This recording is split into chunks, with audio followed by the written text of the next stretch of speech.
Namaste, namaste, and welcome, welcome, welcome to Awakenings Moments to Inspire. My name is Angela Stanfield, or Angel with an A, as my dad used to call me when I was little. I am so happy to be here with you today to dive into this beautiful exploration of food, water, body, light, and all that it has to inspire you. There's so much that I want to dive into with you today.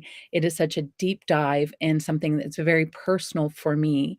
And I'll get more into that in a little bit.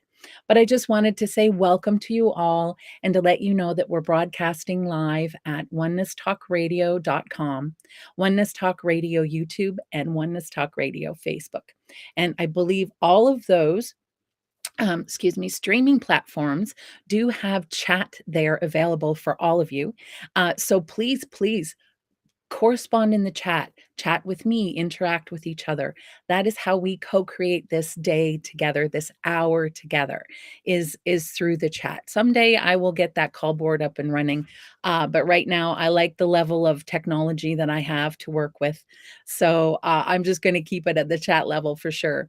But for those of you who want to interact with each other, we have a beautiful, wide, open community that's so inclusive. I hope that you do chat amongst each other in the chat there. If you have anything that you want to add to the show, please by all means put it in there and I can read it live here too. So let's really co-create this hour together. But before we do, those of us for those of you who've been following me for a while, we all know that I like to open my shows with an Ave Saw breath. And what an Ave Saw breath practice is, there's many breath practices out there now, but what Ave Saw is inhale through your nose, exhale out your mouth. But there's some meaning and soul to it. Hand to heart. When you're inhaling through your nose, you're thinking Ave. And Ave means hail to the divine. Hail to the divine spark inside of you, to the universe, to the source. And then the exhale is a sa. It's not just an exhale, it's a release or a surrender to the moment and to the energies at hand. So that's what an Ave Saw breath is. We can bring in a golden ribbon on the inhale, cleansing it through our body and out through the exhale too, if you wish. But simply Ave Saw is hand to heart, inhale through your nose with an Ave, exhale with a Saw. So here we go. We're going to do that 3 times.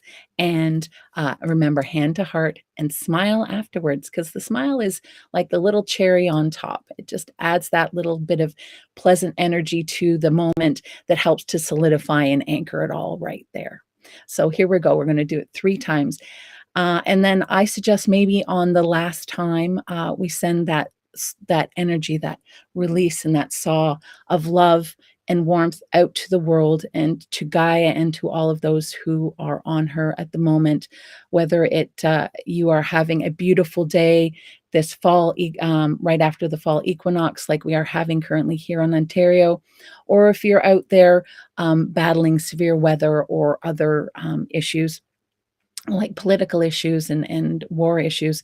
Let's send that love and that openness to everyone, regardless of shade, so that they know they too are loved and appreciated in this world. All right. So hand to heart, we're going to do 3 deep Ave Saw breaths. Inhale through your nose, exhale out your mouth. Here we go. Ave. Saw.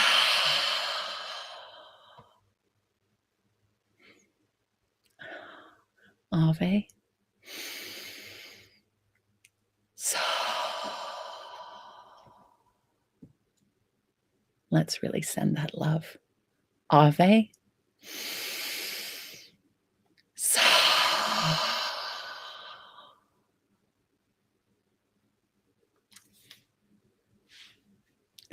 Thank you so much for that. So now that we're all in the centered energy together, let's see what we can co-create today for sure. There are so many things I want to talk to you about, but first I like to go into the Ascended Numerology for the day. And actually, the Ascended Numerology for the day also mirrors the Ascended Numerology for the month, which is a 6. And for those of you who are wondering, well, what does Ascended Numerology what is Ascended Numerology? It's very simple. Ascended Numerology is the here, maybe it's not as simple as I thought.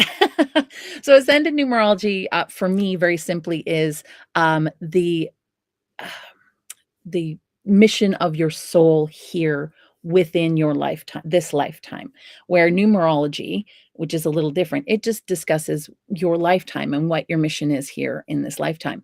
Well, Ascended Numerology helps with the additional 13 numbers.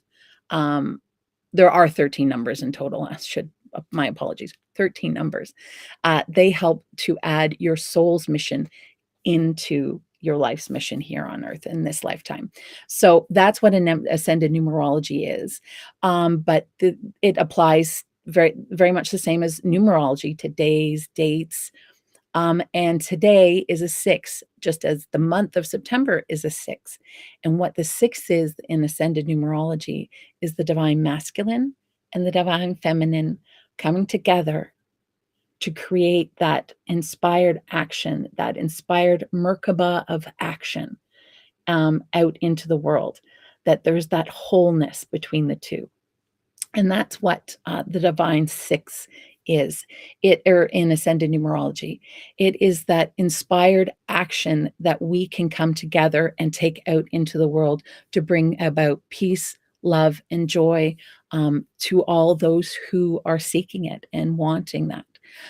As Master Lady Kira likes to say, Master Lady Kira Ra likes to say, for those of them who are asleep, let them sleep. For those who are partially awake or drowsy, just give them their little cup of water and send them off to bed with love and appreciation, and be with the ones who are awake. So that's always a good reminder. Be with the ones who are awake, but also be with the ones who appreciate you as you are, who you are in your truth. That's always a good rule of thumb to follow in my book, for sure. So the divine Merkabah is in action today. So what I thought we could do too, real quick, is to do uh, the Merkabah of the face. And for those of you who are wondering what is the Merkabah of the face, you can go to shriandkira.com. Here, I'll just put that up so that you'll be able to see it and understand what I'm talking about.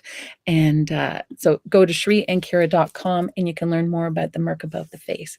So what is a Merkabah? So Merkabah is basically the representation of the divine masculine and the divine feminine coming together. It is the chalice of the female with the sword of the male.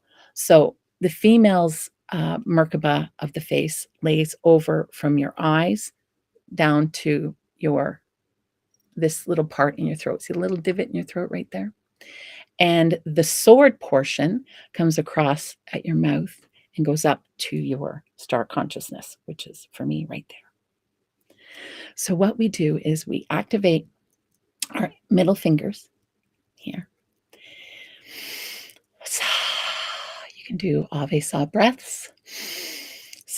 And then we put one finger to our throat and one finger to our star consciousness. Breathe up. And then spin the Merkabah and cleanse. Cleanse all that energy through you and allow that flow of masculine and feminine energy to really get up and get going. So that's the Merkabah of the face. And I actually have, for me, I actually have a Merkabah drawn on my bathroom mirror. And it says, for self-love. So I literally line myself up with the Merkabah. And I do that when I'm feeling down, or even when I feel like my head is in a vice, or I'm confused, or I have brain fog and I really want some clarity. Oh, in the morning. How many of us wake up with brain fog in the morning? I love doing the Merkabah in the morning because it's right there on my bathroom mirror. And even my son and my husband, they can do it too when they feel called to it. So I don't know if that's a little trick that you all want to copy, but I do recommend it for sure. So that's the divine Merkabah of the face. But I did want to speak to, and actually it's beautiful because it speaks to what I want to talk about beautifully today, and that is the body, what we put in it, what the amount of light, food we give it, the amount of water that we give it, and the body that we have. And to begin with, um, where to begin? Because it's such a personal topic for me, and there's so many notes that I had, and I wasn't sure where to begin. But I guess just basically for those of you who don't know me or haven't really tuned into my show prior to this, I am a recovering food addict, I guess you could say. I suffered or had or have binge eating disorder, however you want to voice that. Um, and it is something that I still struggle with and still have to um, trust and love myself fully to walk through on a daily basis. At my biggest, I used to weigh between 500 and 600 pounds. I was unable to really know how much I topped out at because we couldn't find a scale big enough to weigh me. So after 550, I was on my own. I had no idea. Um, it was um,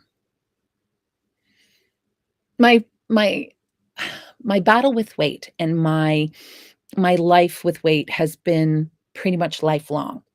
It has been a struggle now for close to 40 years of my life. And it has been the probably um, paramount density to paramount mirror. I like that. Paramount mirror in my life. It has definitely been the paramount mirror in my life. And it has shown me so much. It even has shown me so much, even just in this week alone. And my journey has brought me to a better understanding of what we need to put into our body in order to function at a level of self ascension that we all desire to function at. Um, and the relationship that we need to have with our body and with that which we put in it. And it's really come to a head for me, especially this week. At first, I felt it was a feeling of self-worth problem or a worth issue, and I delved deep into feelings of worthiness in past episodes, and I recommend that you can go back and take a look at those. But it wasn't it was that, yes, but that was, like, again, the surface level, and there's when you go about your healing, if you're healing from any kind of addiction or any kind of, uh, trauma or anything like that, um, you're like an onion layer, and you just peel it off one at a time, and you just go deeper and deeper and deeper and deeper. My surface level really began kind of 6 years back when I hit my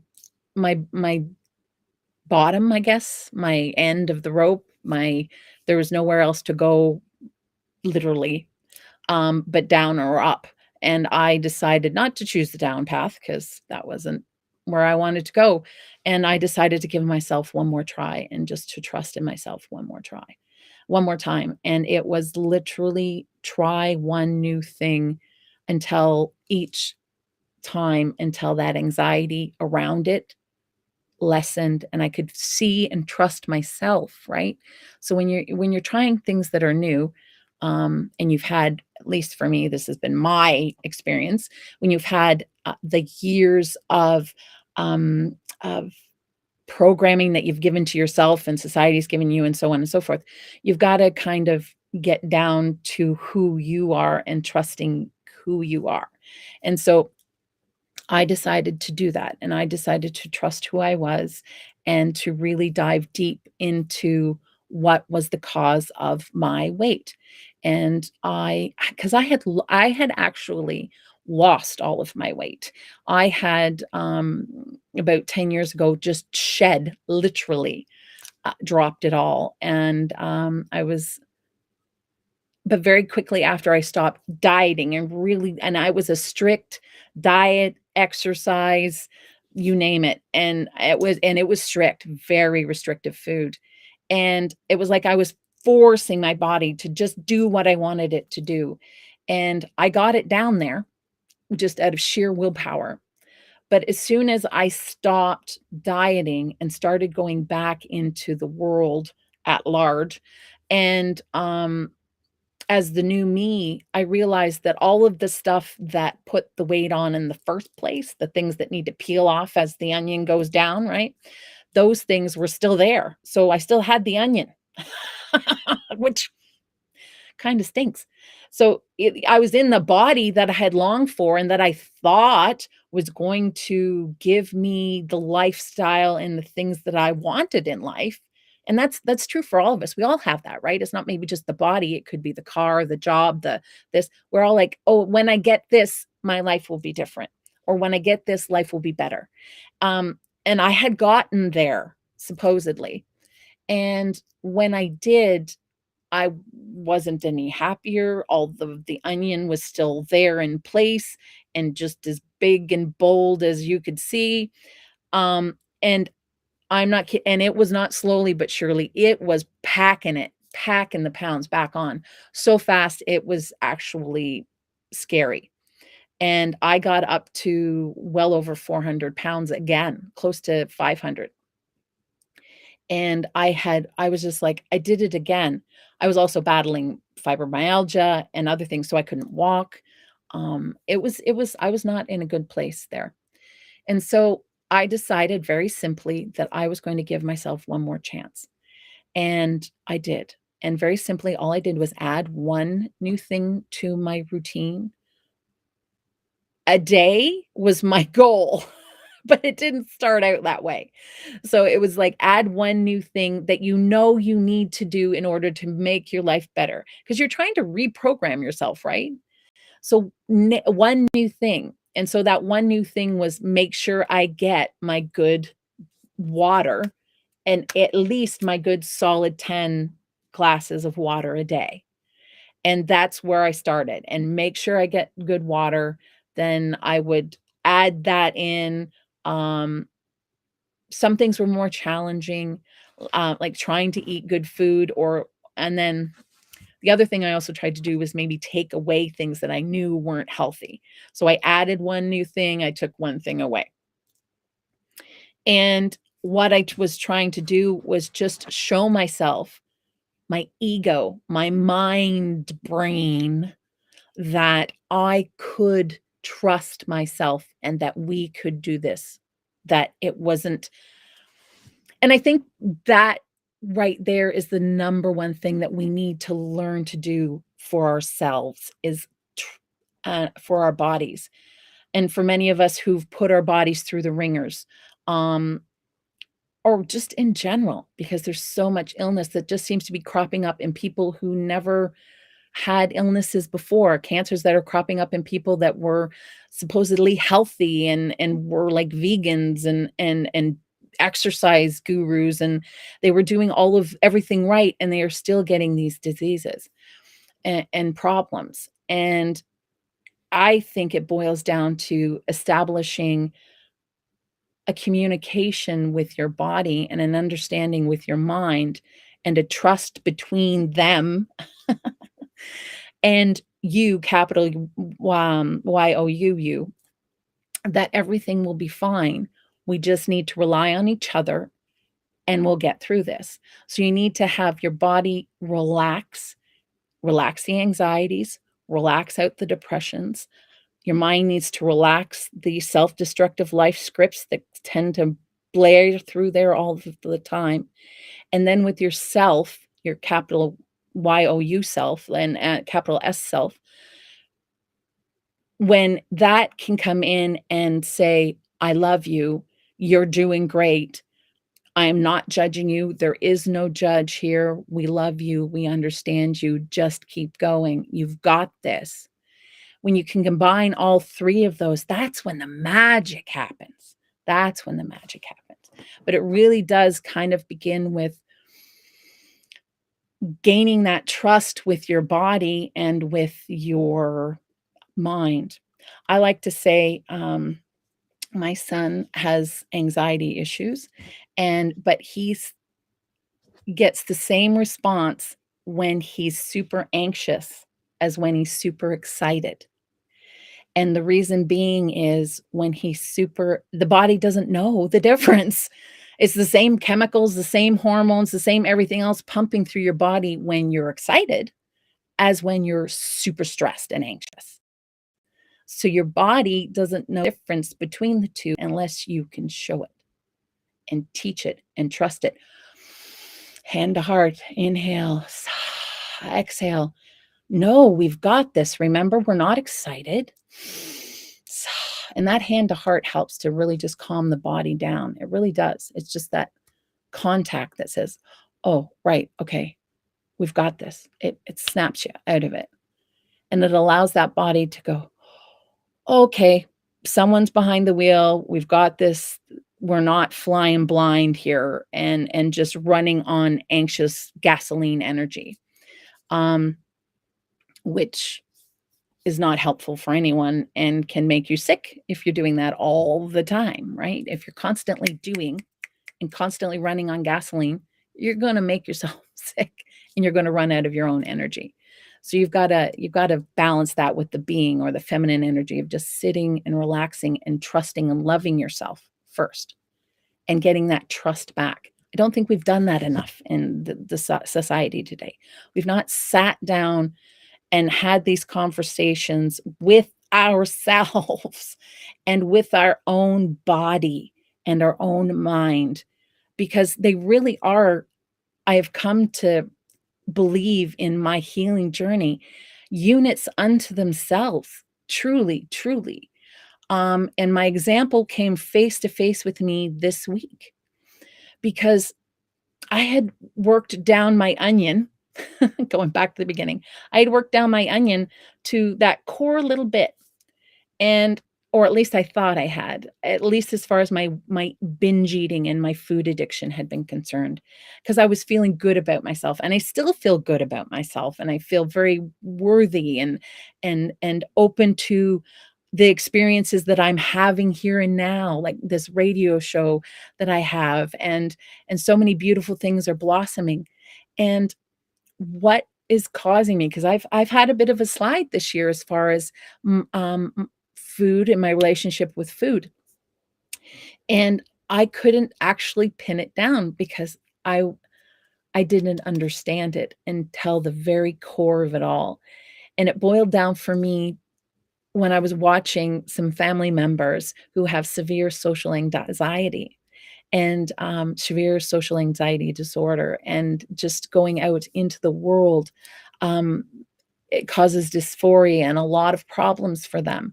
And I got to thinking about my own life and my own childhood and how much I never liked going out in public. And I know that sounds funny for a person who's now got a live radio show, but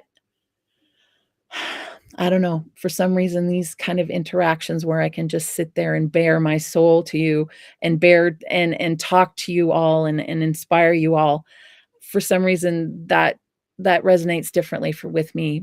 But to be in small little groups and small and interact and go into situations where I don't have control, where I'm out in the public, where anyone can come up to you and start talking to you, that kind of thing. So many people suffer from this, and I think it's become more and more heightened um, in more recent years, and the level of social anxiety, and that I was actually that was one of the very root causes of my eating disorder was when I was socially anxious. In a lot of cases, usually when you're socially anxious, where are you? You're out in society. Well, what are you doing? You're usually at gatherings. You're usually at restaurants. So, what are you usually doing? You're eating. You're eating. So, and you start to enjoy the food, and you start to condition yourself to putting food in your mouth when you have that feeling. But like I said before to my son, when you're anxious and when you're excited, they don't know the difference. So somewhere along the way, my body got the message that when you kick into overdrive and you're out in public, you need to eat something to calm down and to relax so that you can do what you need to do out there in the world. And without that, you're an anxious mess. Was basically what boiled down to it. And this is where the yoga of self-ascension has been so, so helpful for me. It has allowed me to love myself. And my first response wasn't, well, you should have known that all along, or that, those voices in our head. It was, thank you. Thank you, thank you, thank you, thank you. Now I get it. Now I understand. Now I've got it. Now, oh, thank you. And that relief that just washes over you when you finally get it? That's what I had this week. And it was beyond joy. So it wasn't necessarily worthiness. The worthiness was there because once you start eating, for those of us who've suffered from eating disorders or anything along those lines, that once you start eating, those scripts really kick in. You can't be eating. You shouldn't be eating that. That's not on your list of good foods, or you should be going out and working that off and jogging around the block or doing something, clean the house, clean a toilet, do whatever you have to do in order not to eat. Again, doing instead of being. Where if I had sat down and just been, which is what I ended up doing, and boiled down really deep, like I really had to sit with myself for a while with that. And it was, believe it or not, it was a simple mirror of watching family members and handle their dysphoria and social anxiety. And then I went, ding, ding, ding. The light bulb goes off. Ding.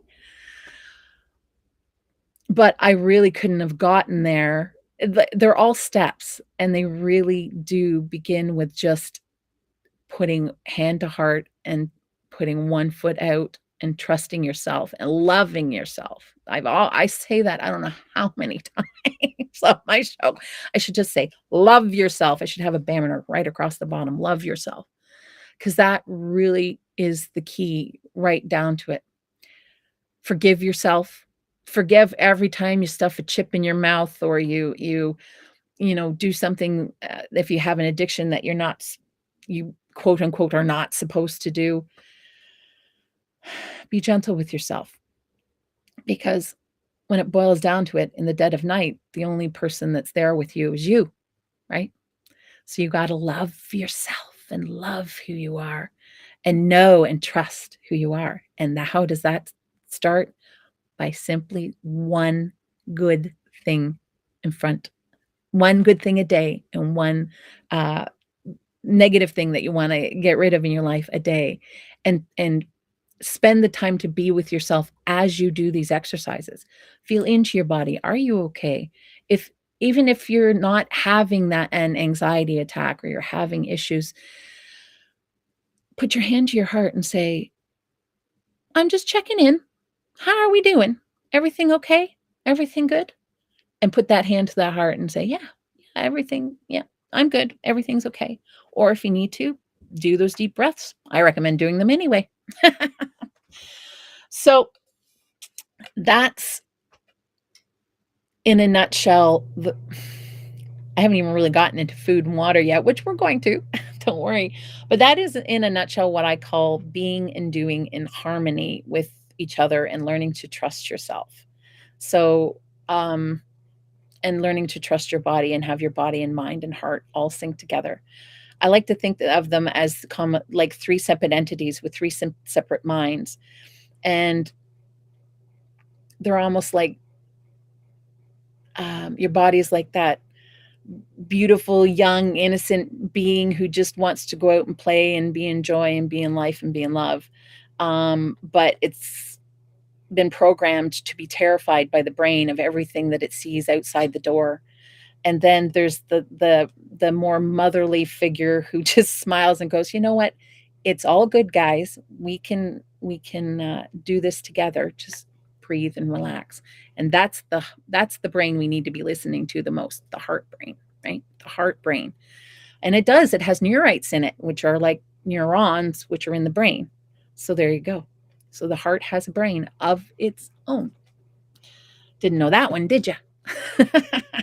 Namaste, Gary. Namaste. It's so wonderful to see you.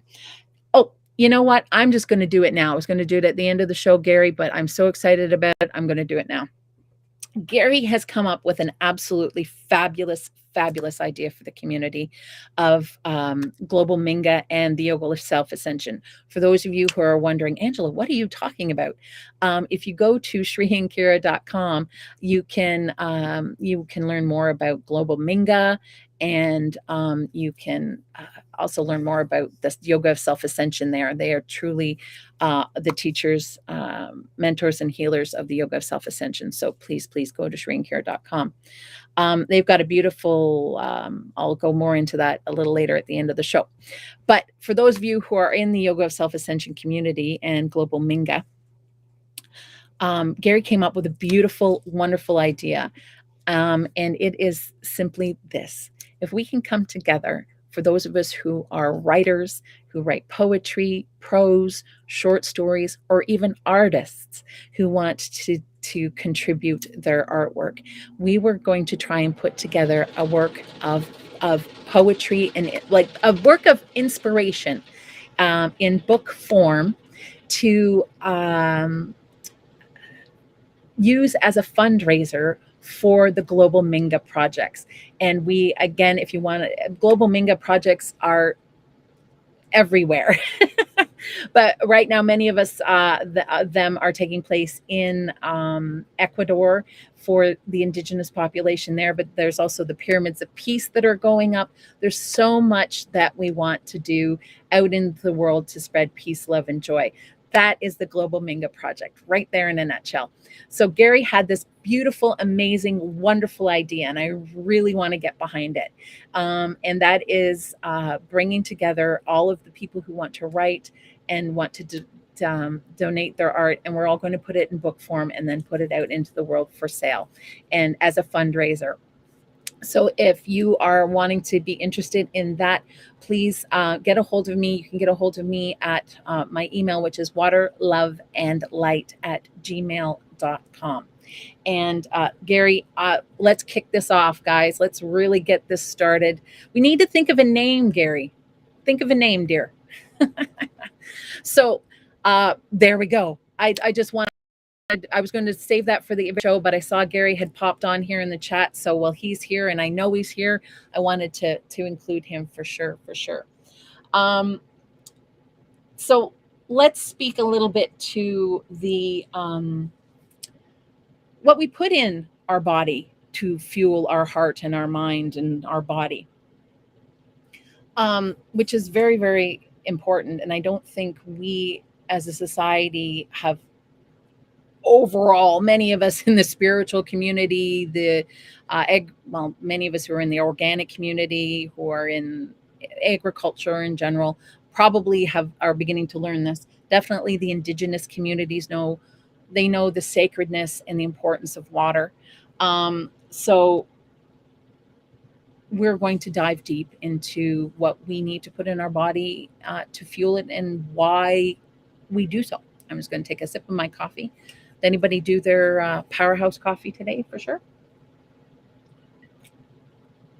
A lovely indigenous following too that I like to do when I make my coffee in the morning and fill my water bottle is before I drink, I hold it in the air and I say thank you 4 times to each of the 4 directions. It is a ritual that is done among my ancestors, some of my ancestors, which are Ojibwa. And so I like to do that just to honor the water and to honor it, because when you're putting that high vibrational water into your body, it helps your body align to the higher vibration, because your body, remember, your body's 75 to 80% water. And so when you're wanting to raise the vibrations of the water in your body, if you can put in high vibrational water into your body, then it just automatically attunes, almost like a quartz crystal, to that higher vibration. So another way to add high vibrational water in is to just simply say thank you. Thank you, water, for all that you do for me, to hydrate me, to allow my cells to flush out their wastes, to move the body forward throughout the day. Thank you that I have access to clean, fresh water. That is so, so important. The cleaner, the purer you can get, the better. I even add pH to my water. It's easier for me to get my minerals that way than it is for me to take a pill. So water is so, so important for us and to us. We were born in water. We are made of water. We resonate with the water around us. It does literally act like a crystal, like a quartz crystal. And you have to Google it. But I do know that the supercomputers, we've basically gone as far as silicon can take us, and the other minerals and materials that can take us, and they're actually making computer chips, and their memories are water. Believe it or not, I don't know how they make it, but it's a very purified water. And literally, we're storing information for our computers on water, and it's a new technology that's just beginning to come out. So that's how much water can store in its memory. So the more you love your body and you're saying thank you to your body, love the water in your body, because that is what you're mostly made up of. And the greatest way to get your body into alignment and you get your water into that higher vibrational alignment is when you're in the shower. Do a morning ritual or a daily ritual when you're in your shower, and say thank you to your body, and start from the tippy tip bottom of your toes to the tippy tip top of your head, and just say thank you to each body part, and thank you to the water for washing it and cleansing it and purifying it. And that's what I like to do to help to align the water on the inside of my body with the purified water on the outside that is out there in the world, in the clouds and in the rivers and the streams. And I also like to take this opportunity to, at this exact moment, because we're talking about water, is just to pay homage and thanks to so many Indigenous communities and peoples out there that are fighting on behalf of water and are becoming water protectors, and that are really bringing this to the forefront of the world and society, Western society in general. When so many communities here, even in Canada, especially Indigenous communities in the north, they don't have access to clean, fresh drinking water here in an actual Western country. So give thanks when you have clean, fresh drinking water. There are even times in the winter. I live in a very small community out in the country. Our pipes can freeze and we can go weeks without water. It happened last winter. So trust me, when I have water and it's hot and it's running and it's clean and it's flowing, I give thanks to it for sure, for sure. And it's just another simple way to help your body get rid of all of those energies, because all of the stuff that we have in our lives, all of the stress we have right from when we were little all the way up through, and all of the stressors that we've taken upon ourselves by our families, our friends, our society, our work, whatever, that all gets stored in our body. So if you can purify and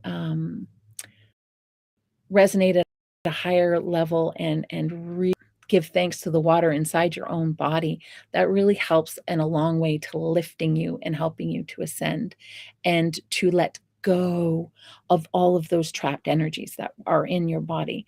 And this goes back to helping your body heal in the long run. For me, as I was saying before, I had fibromyalgia. I'm just gonna list every alphabet you could think of in ailments. Let's put it that way. I had a whole slew of alphabet. Um, and I couldn't move. I couldn't even go to the washroom on my own. That's how bad things were. So, and why I'm telling you this is because I had to release the victim energy that I had built up inside of me, that poor me, why is this always me? And part of that was simply stopping, relaxing, and letting my body know everything's okay, letting my mind know everything's okay, and then beginning to give it goodness and letting it go. And once I started doing that, getting clean water into my body, getting good, clean food into my body, all of those energy and releasing the energies that were trapped in my body, my physical ailments began to lessen slightly at first and gradually getting more and more intense until I no longer needed canes to move around. I was able to release all of the mittfuls of pills that the doctors were trying to make me take. And slowly but surely, my body began to heal. And so don't underestimate how much your stress and your lifetime worth of programming puts on your actual physical body. And spending time with yourself and spending time loving yourself, forgiving yourself, and releasing judgment of yourself um, goes a long way to beginning to heal those physical ailments and releasing that victim energy. Because once you release that out there, you're in a more compassionate state, right? It's no longer, oh, poor me, poor me, poor me. It's like, oh, there's so many others out there like me. Okay, well, I'm not going to be hard on myself. So I'm certainly, and I'm not hard on myself anymore. I've forgiven myself. I love myself. So I'm not going to be hard on them either. And so you adopt that compassion. And that's the beginning of your lift. That's the beginning of your healing, both on a physical level for your body, but also on a mental level, because now you're in that more open, compassionate for yourself, for others. You're beginning to release judgment and you're beginning to lift higher and higher. And you get out of that victim energy because you begin to see everybody's the same and we are all in it together and that we are the source of our happiness. And we are the source of the shade, good or bad, that we put out to the world. So, um, yeah. And whoever thought that water and food could do so much? But I haven't really expanded on food yet. Namaste, Gary. Oh, Gary was saying, thank you. You were the perfect person to spearhead this project.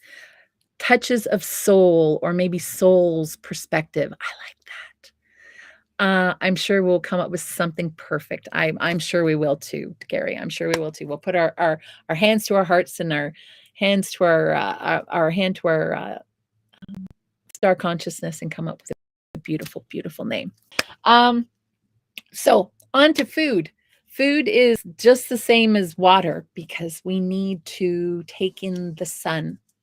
And because we're not plants and we can't make the food from the sun for ourselves, we have to ingest plants themselves or animals that have consumed plants or animals who have consumed plants. I prefer to just go with the consume plant because you're closer to the light at that point. Think about it this way. If you're the light, but you're consuming the light directly in a plant, right? But if you're consuming an animal, you're one step away from the light. So if you're consuming an animal, like a cow, let's say, that's consuming a plant, you're now a step away from the light. So then if you decide that you're going to go one step further and you're going to go to, I don't know, a more exotic or something like that, you're now a animal who's eaten an animal who's eaten. And so you're removing yourself more and more from the light every time you take those things into your body. I am not going to judge you if you eat meat. I am not here to do that. Nobody's here to do that. So if that is what you want to do, I would recommend that you get as good and clean a meat as possible, where they're organic. The cows have experienced their cowness in life. The chickens have experienced their chickenness in life, and they've all done and lived a good, happy, free range kind of existence. That is probably the closest you could get to eating light and animal product. And again, wild animal product would probably be good too, but I would just really recommend you stick to eating of the light of fruits and vegetables and plant material as much as possible and as unrefined as possible. Because again, you've got your plant, but then you're sending it off to be chopped up, and that's lessening the light. And then the chopped up goes into the sautéer, that's lessening the light. And then the sautéer goes into the plastic bottle, which is lessening the light, which is now going on the shelf under fluorescent light, which is lessening the light. Each time you do these things, it gets steps further and further away from the light. That's how I like to see my food and see how I'm and what I'm consuming. And I can't remember. I think it was Master Lady Kira Ra that had said it, but it could have been wisdom teacher Sri Ramka that had once said, just out of the blue, be careful, be aware of what you're putting in your body. And the biggest rule of thumb is eat light, drink light, be light. And I literally have them on my walls. I think you can just see them over in the corner of my head here is one that says, I got the eat light, drink. I'm not very good at this. Right there, right up there. And then my be light is on this side. But I even have them written on my walls just as a reminder. So,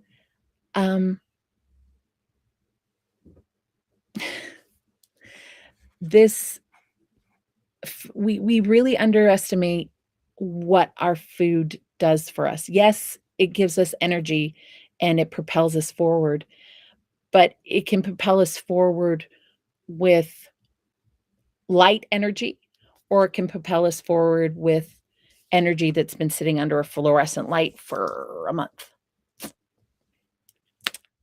The choice is yours. Totally. And don't get me wrong, I am the junk food queen. I think one of my major things, the thing that I really changed was fast food restaurants. I have not touched or gone to a fast food restaurant in probably 20 years. Not even to get a coffee or pop. I just have never felt called to go back there, and that was one of the first things I really let go, because I understood just how far removed it was from light, but at the time I was just calling it as far removed from healthy as you could get. It's fuel that to your cells, but it's not fuel that your cells are going to jump up and down and go, thank you, thank you for feeding me this. It's,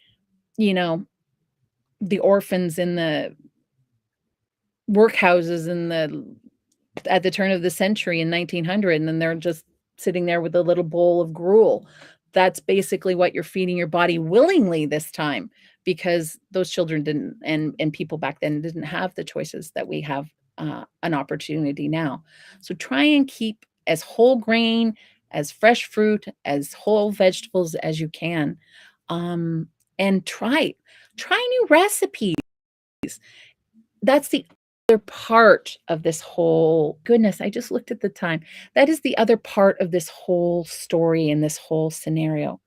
Love what you are putting in your body when you are making it, as you're chopping it up and you're chopping up these big, beautiful tomatoes to put into a tomato sauce. Love the tomato, admire it, spend time. I know it sounds silly, you're spending time with the tomato, but just as you're cutting up, this tomato's really red. Oh, it smells so good. It's going to be so good it's going to bring us so much energy and so much joy. And oh, the kids are going to love it, or my husband's going to love it, or my aunt is going to love it, or whoever it is that you're feeding is going to love it. And as you're doing those up and you're thinking and you're paying attention to what you're doing and what you do for you and the processes that you're going through as you're present, mindful, then your love instantaneously transfers from the food and the action, the inspired action, again, that being, the inspired action transfers into food, and it transfers into the body. And then what your cell is having a party because it's saying, thank you. You listened to me. You gave me the things that I needed. Oh, thank you, thank you, thank you. Now I can divide properly. I can heal this wound properly. I can get rid of migraines properly. I can help break up the plaque and the things in your body properly. So these are things that we don't think about when we're actually cooking. In a lot of cases in our day and age, because we're rushing so fast, especially in a lot of cases, these kind of things fall on women.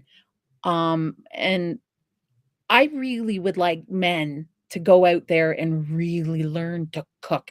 Many of the younger generation, good on you for going out there and learning how to cook and not just survive on craft dinner for sure, but just go and put that ritual into your food and help who you are on the inside do the functions that it needs to do in order to heal.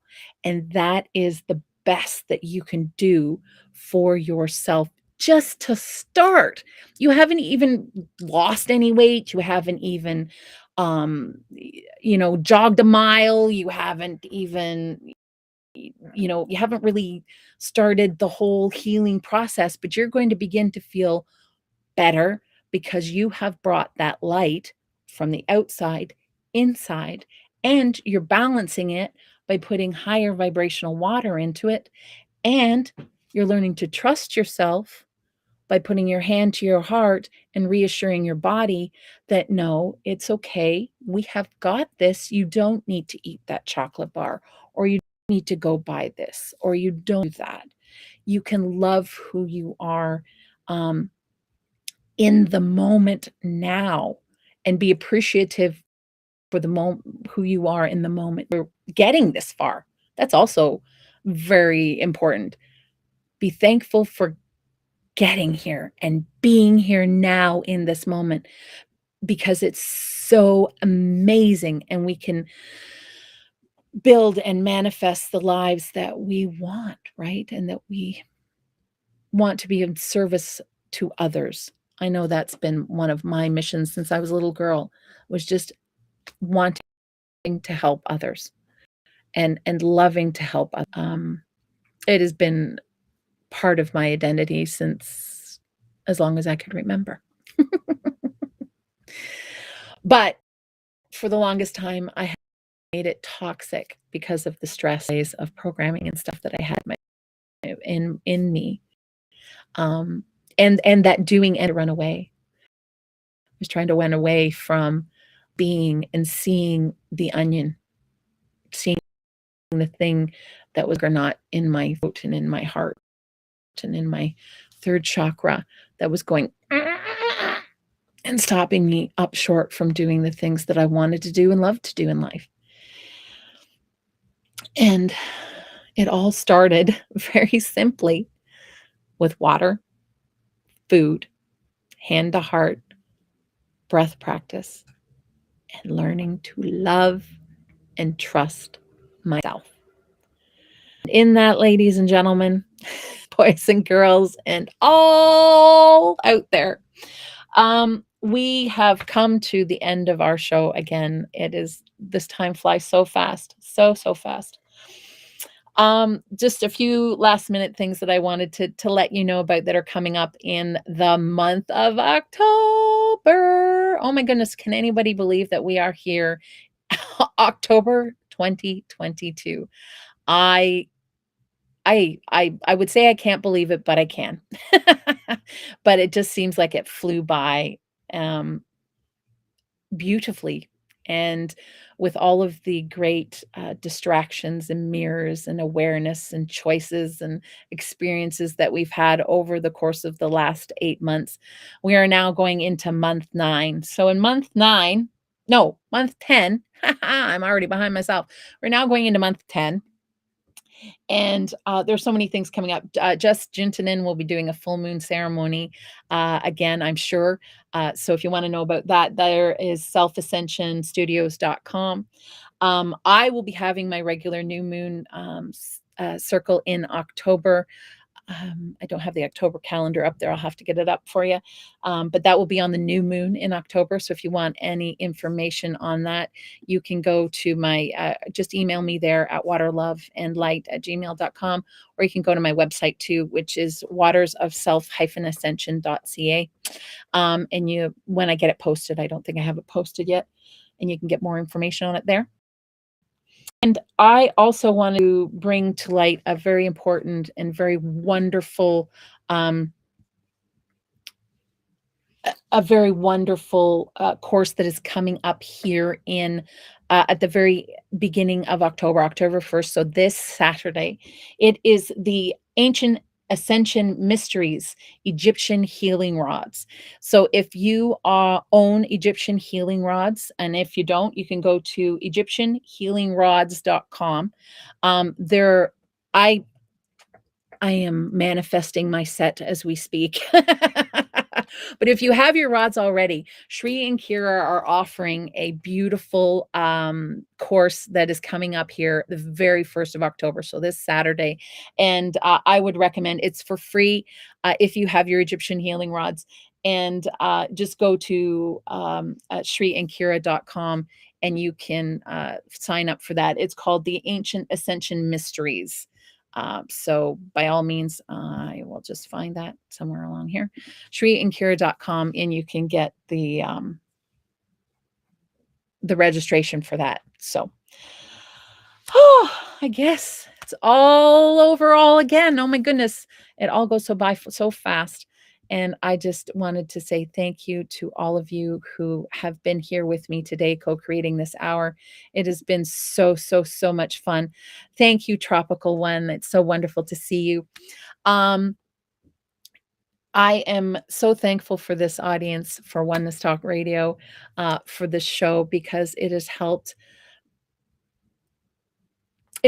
me even just resonate more and to come into myself more, into my own truth and into my own being more. And it all has to do with you and the co-creative process that we have here. So I wanted to say thank you to all of you, and I will see you again next week. Have a great week. Love you all. We have got this. Namaste.